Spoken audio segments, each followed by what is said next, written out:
बिहार समाचार में आपका स्वागत है। आइए जानते हैं आज की फटाफट बड़ी खबरों को। लेकिन उससे पहले यह न्यूज़ आप किस जगह से देख रहे हैं हमें कमेंट बॉक्स में ज़रूर बताएं। बीजेपी ने सोशल मीडिया एक्स पर तेजस्वी यादव को लापता बताया है। पोस्टर पर लिखा है, गिरगिट से भी तेज रंग बदलना, बाढ़ आपदा में दुबई में कर रही है मौज मस्ती। वहीं जन स्वराज ने भी पटना में पोस्टर लगाकर पूछा कि पूरा बिहार डूब रहा है, बिहार का राजकुमार दुबई घूम रहा है।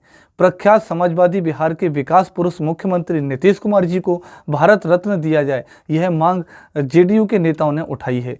पटना में राजद कार्यकारिणी की मीटिंग से पहले सीएम आवास के बाहर जेडीयू दफ्तर और अलग अलग जगहों पर पोस्टर लगाए गए हैं। राजद ने तंज कसते हुए कहा कि बिहार में जो पुल पुलिया गिरे हैं उसके लिए उन्हें सम्मान मिलना चाहिए। बेगूसराय में एक ट्रक ड्राइवर के शव को 2 किलोमीटर तक घसीटता रहा ट्रक। गांव वालों ने ट्रक के नीचे देख ड्राइवर की पिटाई कर उसे पुलिस के हवाले कर दिया। आरोपी ने पुलिस को बताया कि रसीदपुर के पास साइकिल सवार व्यक्ति गाड़ी से टकरा गया था, जिसके बाद वह डरकर भाग रहा था। जेडीयू ने विधानसभा चुनाव में एनडीए के लिए 225 सीट जीतने का टारगेट तय किया है। नई प्रदेश के कार्यकारिणी की पहली बैठक में सीएम 45 मिनट तक बोले। उन्होंने विशेष आर्थिक पैकेज के लिए केंद्र सरकार और पीएम को धन्यवाद दिया। बाढ़ पीड़ितों की शिकायत पर जेडीयू के पूर्व जिला अधिकारी और विधायक रणधीर सिंह के नेतृत्व में 40 से 50 समर्थकों ने सीईओ अशोक कुमार के घर पर धावा बोला और उन्हें कमरे से बाहर खींचा। लोगों का कहना था कि वह एसी कमरे में आराम कर रहे हैं, लोग भूख से मर रहे हैं। सीईओ का आरोप है कि जेडीयू के नेता ने 1200 राहत फूड पैकेट लुटवाई।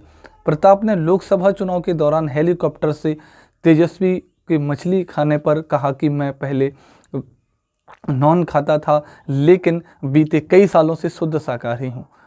मेरा मन आध्यात्म की ओर चला गया है। कई बार तेजस्वी को भी नॉन वेज नहीं खाने को कह चुका हूँ। लालू जी ने तो चूहा खाना छोड़ दिया है। यदि उनके यहाँ चूहा ज़्यादा उछल रहा है तो हमारे यहाँ भेज दें। प्रताप यादव पर निशाना साधते हुए यह बात एक केंद्रीय मंत्री जीतन राम मांझी ने कही। दरअसल तेज प्रताप यादव ने एक इंटरव्यू में कहा था कि जीतन राम मांझी के बेटे संतोष मांझी के आवास का चूहा मेरे घर में आकर उत्पात मचा रहा है। भाजपा विधायक प्रमोद कुमार बाढ़ग्रस्त इलाके के दौरा करने के दौरान मोतिहारी के डीएम पर भड़क गए। उन्होंने जिला अधिकारी पर खुद को जलील करने का आरोप लगाया है। बिहार सरकार ने राज्य के प्राथमिक स्कूलों में पढ़ाई की गुणवत्ता सुधारने के लिए एक नया नियम लाया गया है।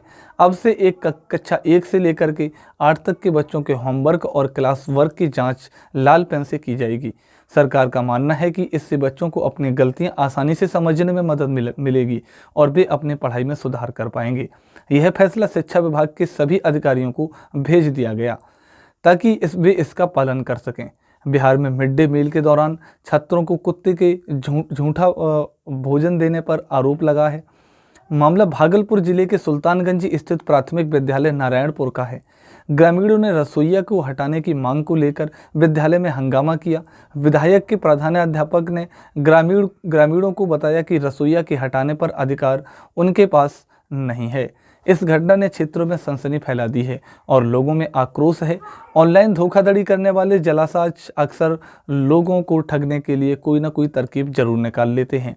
अब जालसाज सोशल मीडिया पर साक्षरता मिशन पटना के नाम से एक फर्जी संस्था बनाकर लोगों को धोखा दे रहे हैं। वे लोगों को ग्रामीण चिकित्सक बनाने का झांसा देकर दावा कर रहे हैं कि यह संस्था केंद्र सरकार से मान्यता प्राप्त है। इसे धोखे में फंसाने के लिए जालसाज लोगों से 13,000 से लेकर के 20,000 तक की मांग कर रहे हैं। स्वास्थ्य विभाग ने स्पष्ट किया है कि ऐसी कोई संस्था मौजूद नहीं है, इसलिए अगर आपको ऐसा कोई विज्ञापन दिखे तो सावधान हो जाएं और किसी भी तरह का भुगतान करने से पहले अच्छी तरह से जांच पड़ताल कर लें। बिहार में दुर्गा पूजा को लेकर प्रशासनिक तैयारी पूरी कर ली गई है। सुरक्षा को लेकर सीसीटीवी कैमरे में सादे लिबास में पुलिस कर्मी और पदाधिकारी पूजा मंडलों के पास मौजूद रहेंगे। गड़बड़ी करने वाले असामाजिक तत्वों पर निगरानी रखेंगी। सभी जिलों में 5 अक्टूबर से लेकर 16 अक्टूबर तक अतिरिक्त पुलिस बलों की तैनाती की गई है।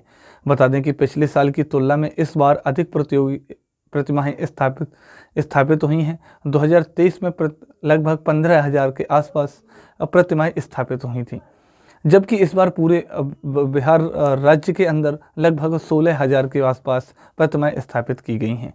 पटना के कोतवाली थाना क्षेत्र के पुलिस ने नकली नोटों की गड्डी दिखाकर लोगों से लूटपाट करने वाले एक सदस्य को गिरफ्तार किया है। पुलिस ने नोट का एक बंडल भी इसके पास से बरामद किया है। इस बंडल में ऊपर और नीचे 500 के नोट हैं और बीच में नोट के आकार के कई कागज के टुकड़े रखे गए थे। देखने पर 500 के नोटों के बंडल जैसा ही था। पुलिस इस गैंग के 2 सदस्यों की तलाश कर रही है। बालू लदे ट्रकों से अवैध वसूली करने के मामले में सारण से एसपी डॉक्टर कुमार आशीष ने शनिवार को डोरीगंज के थानेदार व चौकीदार समेत 7 पुलिसकर्मियों को सस्पेंड कर दिया है। 11 पुलिसकर्मियों को हाजिर किया गया है। थाने से जुड़े 18 पुलिसकर्मियों पर कार्रवाई की गाज गिरी है। इस कार्रवाई को सारण पुलिस प्रशासन की ओर से अब तक की सबसे बड़ी कार्रवाई मानी जा रही है। कार्रवाई की जद में लगभग पूरा थाना आया हुआ है। बिहार में प्रीपेड स्मार्ट मीटर के खिलाफ कांग्रेस द्वारा शुरू किए गए आंदोलन के दौरान शनिवार को भभुआ के लिच्छवी भवन में आम सभा आयोजित की गई। इस मौके पर कांग्रेस के प्रदेश अध्यक्ष डॉक्टर अखिलेश प्रसाद सिंह ने कहा कि बिहार सरकार घरों में प्रीपेड स्मार्ट मीटर लगाकर आम जनता का दोहन और उनकी गाड़ी कमाई को चूना लगा रही है। उन्होंने कहा कि बिजली कंपनी अडानी की है और प्रीपेड स्मार्ट मीटर में चिप अंबानी की लगाई गई है। अखिलेश प्रसाद ने कहा कि बिहार में 4 कंपनियां स्मार्ट मीटर लगा रही हैं। इन कंपनियों का कार्यालय किसी जिले में नहीं है। पहले जब सामान्य मीटर लगा था और बिजली में खराबी आती थी, तब लोग विद्युत बोर्ड के जिले में स्थित कार्यालय में पहुंचकर शिकायत दर्ज कराकर समस्या का समाधान करा लेते थे। अब अगर स्मार्ट मीटर खराब हो गया तो उसे ठीक करने में कई दिनों तक घरों की बिजली गुल रहेगी। बिहार के चर्चित आईपीएस अफसर और पूर्णिया के आईजी शिवदीप लौंडे ने इस्तीफा देने के बाद भी फॉरम में हैं। पूर्णिया के तनिष्क शोरूम में 2 महीने से पहले 3 करोड़ की ज्वेलरी लूट मामले में आईजी शिवदीप लौंडे ने पूरे पुलिस थाने को सस्पेंड करने को कहा है। उन्होंने कहा है कि इस लूट में अभी तक पुलिस ने सिर्फ एक अंगूठी बरामद की है और मास्टरमाइंड गिरफ्त से बाहर है। बता दें कि आईजी शिवदीप लौंडे ने भारतीय पुलिस सेवा से पिछले महीने ही इस्तीफा दे दिया था, लेकिन हालांकि अभी तक उनका इस्तीफा मंजूर नहीं हुआ है, तो वे आधिकारिक रूप से पद पर बने हुए हैं। बिहार सरकार ने केंद्र सरकार से प्रधानमंत्री आवास योजना के तहत 6 लाख और घर बनाने की मांग की है।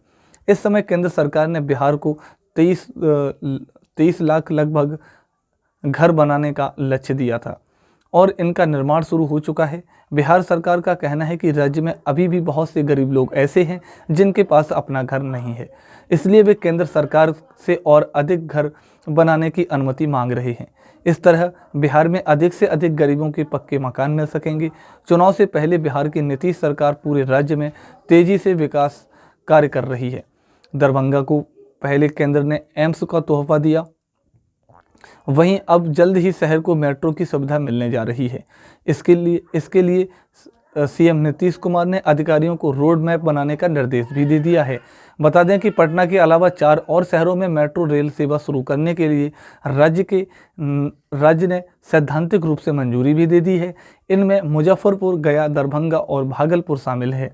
सहरसा में एक जर्जर खरपन भवन का दीवार गिरने से उसमें दबकर एक मासूम बच्चे की मौत हो गई, जबकि 2 बच्चे गंभीर रूप से जख्मी हो गए हैं। दोनों का इलाज सहरसा के एक निजी अस्पताल में चल रहा है। घटना सौर बाजार थाना क्षेत्र के मधुरा गांव में शुक्रवार शाम की है। मृतक और जख्मी सभी बच्चे एक ही परिवार के हैं, जो आपस में तीनों भाई बहन हैं। किशनगंज से पटना जा रही एक यात्री बस के चालक को अचानक दिल का दौरा पड़ने से मौत हो गई।